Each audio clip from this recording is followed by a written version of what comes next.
Headlights on the highway.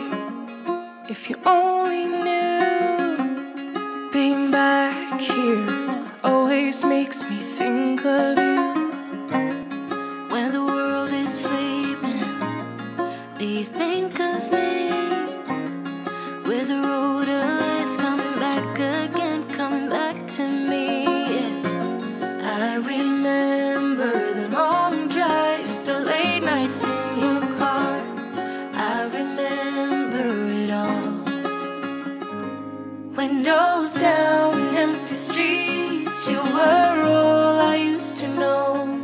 You and I, forever, forever ago. And you used to drive me home. Now I drive alone.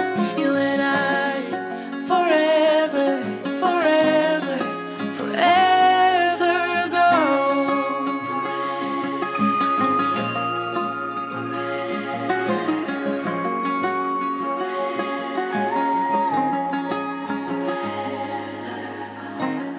This town's so quiet this time of year. With the road ahead's coming back again, coming back to me.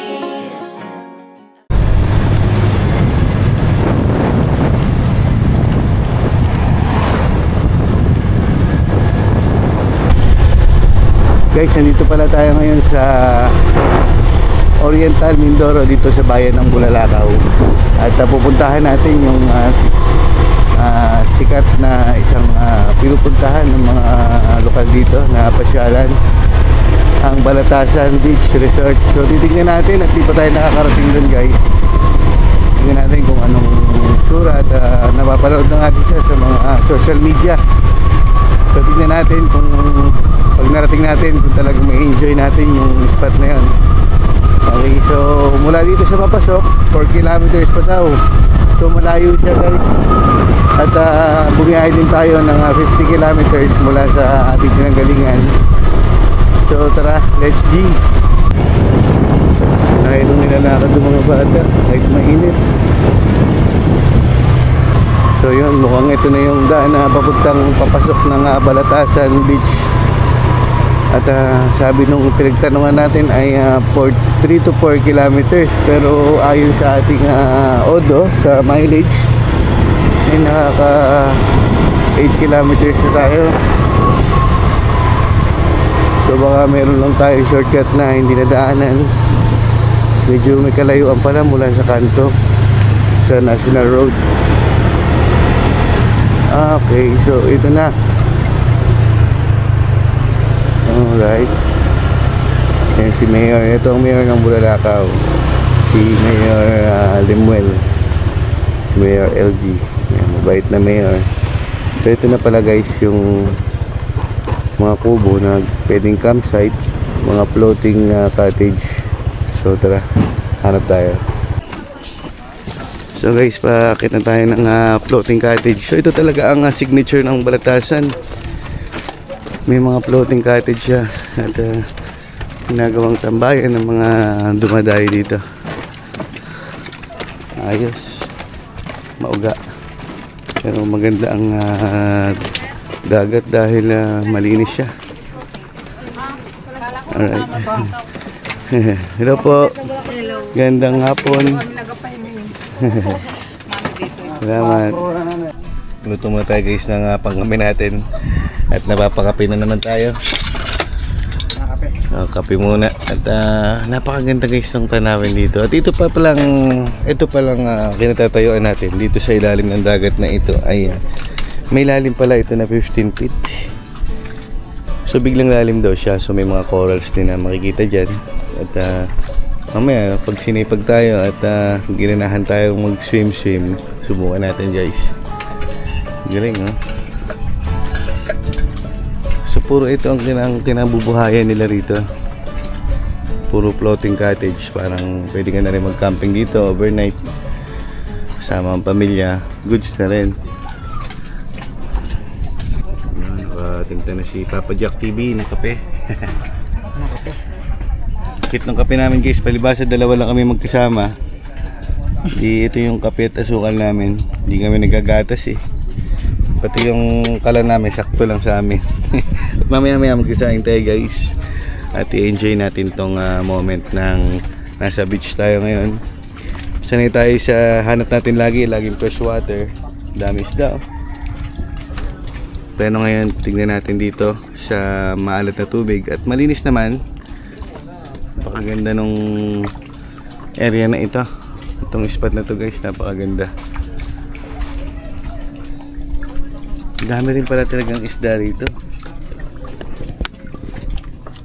So mamaya subukan nating maligo. At mag-goggles tayo para ma-enjoy natin yung, sabi kasi nila meron diyang mga bahura at napakalalim na 15 feet ang lalim. So ang dami talagang isda. Don't cover me, babe. Your shadow's hanging over me. Breathe on me. Just breathe on me. And don't cover me, babe. Don't lay yourself on top of me. Don't want us to So guys, luto na yung ating kanin. At si Papa Jack TV na problema sa kanyang iihawin. Kung makabaga na ay may baga na pala. So mag-iihaw tayo ng isda guys. Tapos natin magpalipad ng drone ay gagayak na tayo ng ating pang foods. Ang bango guys nung iniihaw na isda. At talagang nagugutom na kami ni Papa Jack TV. Dahil hindi pa kami nananghalian ay last dos na. Ganda talaga ang buhay ng mahilig mag-adventure. So nakapagkape na naman kami. Medyo naibsan yung aming pananakam sa kanin. Kaya lang natin ito maluto guys. Saglit lang to. At galit na galit din yung ating uling.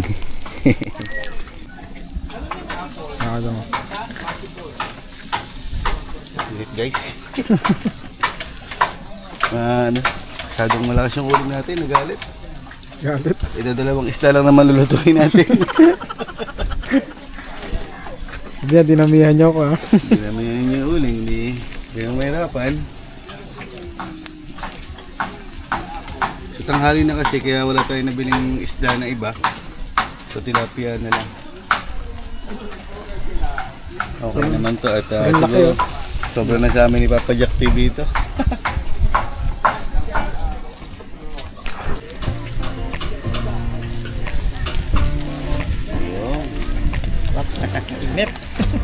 Food trip guys at tayo kakain na. Prepare tayo para makapag-swim na tayo. Sarap. Sarap. Ayan tayo guys at gutom na rin. Para makaligo na tayo sa dagat. Lagyan natin ang kamatis para pagpiga. There's nothing left to do but to say goodbye and try to move on. I'll get over you, won't wish that I knew how to go on. Baby, you and me, we're so messed up together. Even if we tried, we'd be stuck here forever. I don't understand right now how to make it through, but I'll get over you. And it's not like I'm gonna hate you. It's what it is, nothing left that we could do. Even though it hurts right now, we will make it through. I'll get over you. Ang dami isda guys. Ngayon, may talakayutok pa.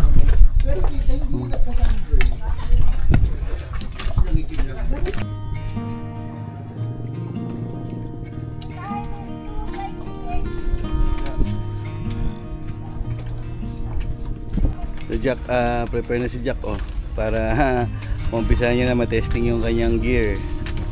Alright. Huwag ko mag-dive, direction talon lang.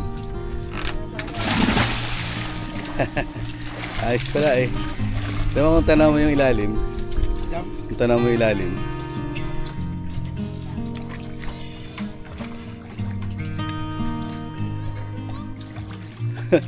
Malalim.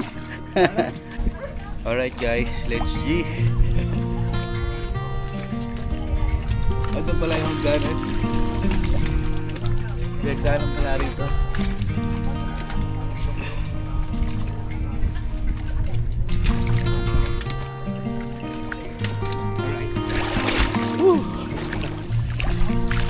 bumibito yung aking palutang guys dahil sobrang dami na nakain natin.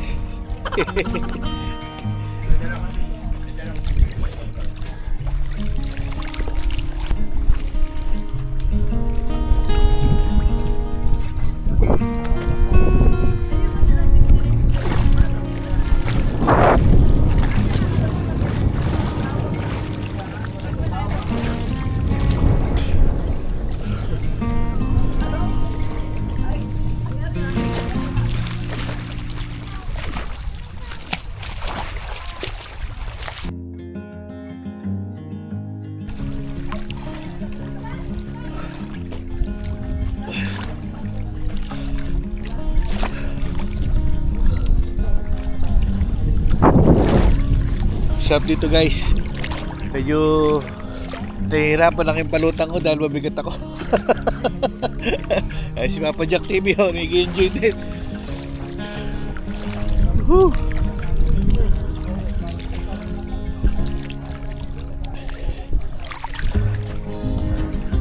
Maganda lang sa lugar na to guys, sa spot na to ay napakalinis at napaka-safety.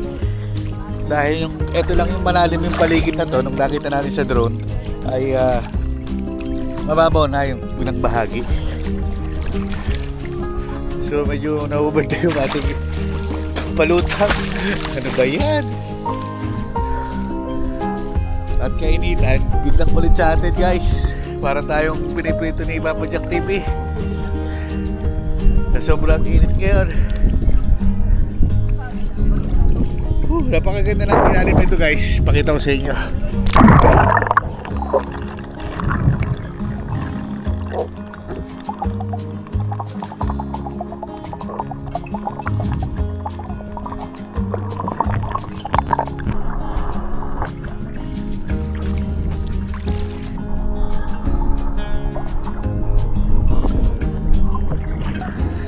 Fresh na fresh yung tubig niya at wala ka tayo nakikitang adobe.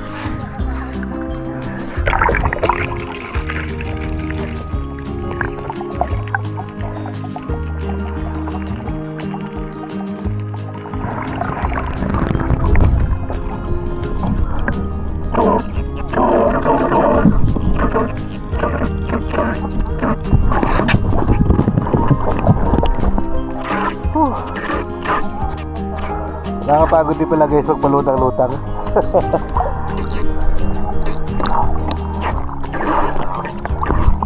Sa mga pupunta po dito sa Balatasan at dito sa Oriental Mindoro, dito sa Bulalakaw, sa bayan ng Bulalakaw, ay hindi kayo magsisisi guys, so talagang napakaganda rito at napakamura ng mga floating cottage niya. Sok-sok sa family at napakadaling kausap ng mga may-ari ng mga cottage. Wala namang ibang rules pa, hindi katulad ng ibang resort na maraming rules.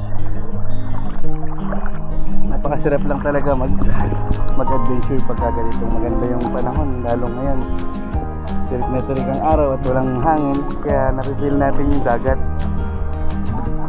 At mabuti ay Papa Jack TV lagi na natin nakakasama sa ating vlog. So enjoy lang natin para susunod kasama na natin yung iba. So sa mga viewers na gustong sumama sa atin, welcome po kayo. Magsabi lang po kayo at mag-comment lang po kayo sa ating YouTube channel. Sa mga di pa po nakasubscribe, please subscribe my YouTube channel. Okay guys, ligo tayo.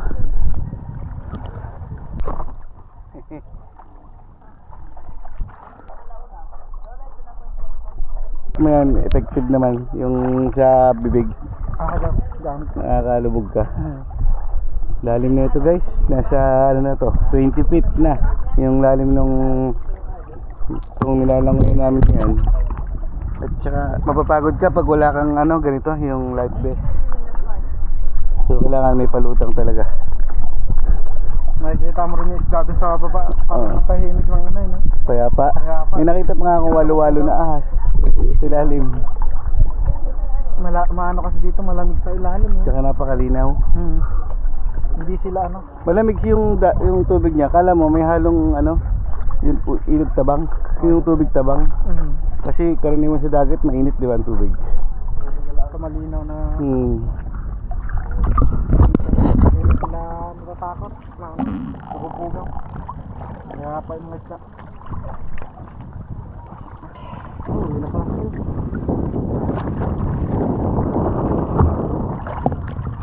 Bumuya na rin pala sila. Bukod sa mga kinabubuhayan ng mga residente rito guys, bukod sa mga cottage na pinaparentahan nila, ay may mga pambiyahe din sila, mga bangka at mga pangisda. At may mga cottage pa na ginagawa doon. Mabuti nga na-survive daw nila yung lugar na to guys, dahil ito ay dinadynamite fishing dati.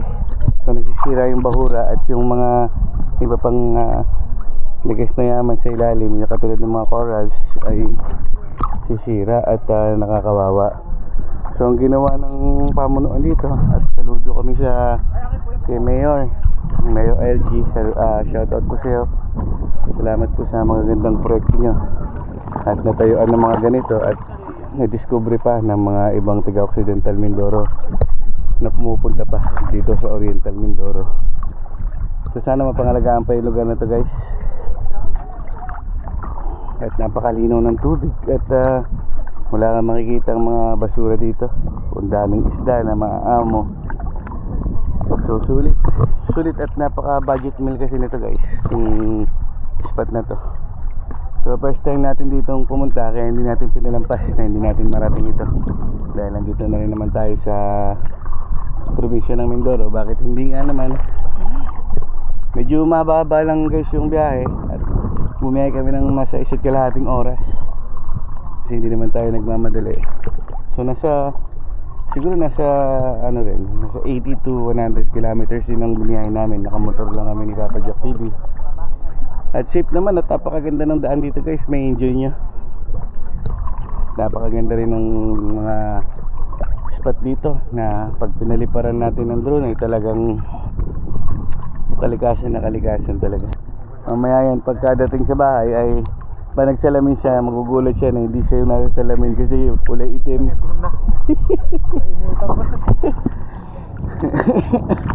So kailangan tanggapin natin yung mga ganon. Kung gusto mo mag-enjoy sa ganitong oras, ano oras ba? Mag-aalas 3. Oh, mag-aalas 3 na. So katiri ka ng araw, enjoy mo lang, di ba?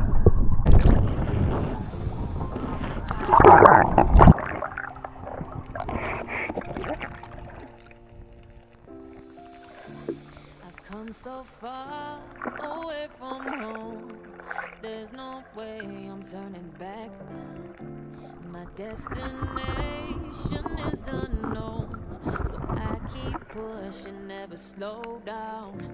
A big blue sky, a pocket of dreams, a head full of hopes, possibilities. I'm taking a chance to reach for the stars, for the stars. If I fall, then I'll get back up, try again, come back stronger. No walls they built can stop me now. Let's keep chasing the sun, do what can be. Tignan nyo guys, ang dahil palang naninirahan dito sa loob nito. Pumasok ka pa dyan ha. Kala mo na kita nakita ha. Tupa, ikaw. Oh, dyan ka. Ang dami dun guys sa loob nito oh. Daming laman.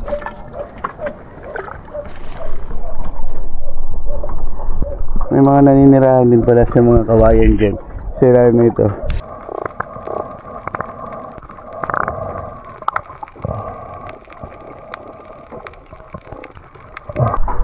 So guys, pauwi na kami at mukhang uulan ng malakas. Wala yung araw. Medyo dumilim yung langit at magmumotor pa kami kaya medyo nagmamadali na kami pauwi ngayon. So hanggang dito na lang guys ang ating video. Nangitim tayo. So ingatan lahat, love you all. Peace out. Sa mga pupunta po rito para mag-arkila ng mga cottage na ito, dito na kayo kay Sir. Saan ang pangalan niyo? Benedict. Ayan, si Sir Benedict po. Siya yung may-ari ng maraming cottage dito. Kami po lahat. Ayan, sila lahat. Ayan. So andito tayo ngayon sa Balatasan guys. Sticker kayo dyan, sir? May utang ako sa yung sticker sir, naubos eh. Ay, naubos. Oo. Okay. So thank you po sir ha. Apo, sige po. Naabot kami ng ulan guys. Ito na yung ulan.